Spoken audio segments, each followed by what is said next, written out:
الحمد لله رب العالمين والعاقبة للمتقين والصلاة والسلام على رسوله الأمين وعلى آله وأصحابه أجمعين.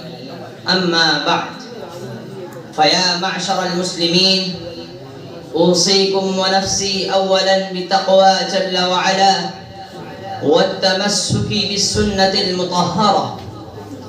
إخوة الإيمان، أمر الله تعالى بالتواضع واخفض جناحك لمن اتبعك من المؤمنين، واعلموا أن التواضع خصلة محمودة مرموقة، فكلما كثر تواضع المرء ازداد رفعة. ألا إن التواضع هو زيادة في شرف الإنسان، كما أن الكبر هو زيادة في سيئاته. عباد الله، وقد أخرج الإمام مسلم عن أبي هريرة رضي الله تعالى عنه قال: قال رسول الله صلى الله عليه وسلم: ما تواضع أحد لله إلا رفعه الله. فبالتواضع تكتسب السلامة وتورث الألفة ويرفع الحقد.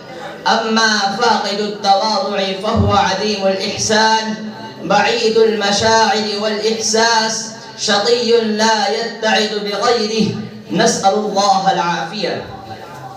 فيا أمة الرسول، ها هو قدوتنا وإمامنا سيد الأولين والآخرين ومحبوب رب العالمين محمد صلى الله عليه وسلم.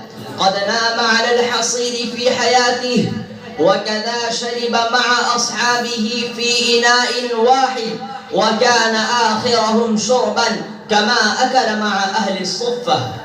ومن أعظمها أنه دخل مكة يوم الفتح متواضعا، ومشى في الأسواق بأبيه هو وأمي صلوات الله وسلامه عليه، ولم يعرف المشركون منزلته حتى قالوا: ما لهذا الرسول يأكل الطعام ويمشي في الأسواق.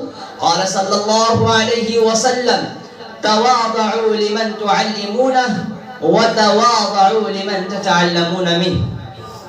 فيا أمة الرسول، ها هو الخليفة الأول سيدنا أبو بكر الصديق رضي الله عنه، كان يحلب لأهل الحي أغنامهم، فلما تولي بالخلافة قالت جارية منهم: الآن لا يحلب لنا منائح دارنا. فقال: بلى، لأحلبنها لكم، وإني لأرجو ألا يغير فيما دخلت فيه. وكان يقول: وجدنا الشرف في التواضع.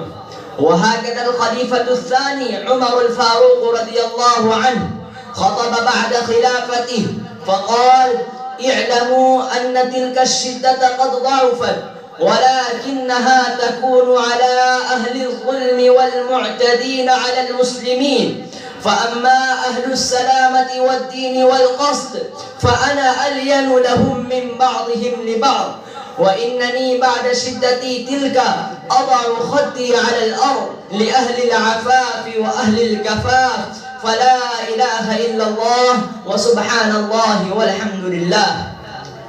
فهكذا عثمان بن عفان وعلي بن أبي طالب وجميع الصحابة رضي الله تعالى عنهم الذين بذلوا أنفسهم في خدمة رسول الله صلى الله عليه وسلم حبا لله تعالى ورضاء له جل وعلا، فكانوا جميعا على هذا الدرب المستقيم. جعلنا الله من أهل السنة والجماعة، وجعلنا من عباده المخلصين المتواضعين، آمين. أقول قولي هذا وأستغفر الله لي ولكم ولسائر المسلمين فاستغفروه، إنه هو الغفور الرحيم.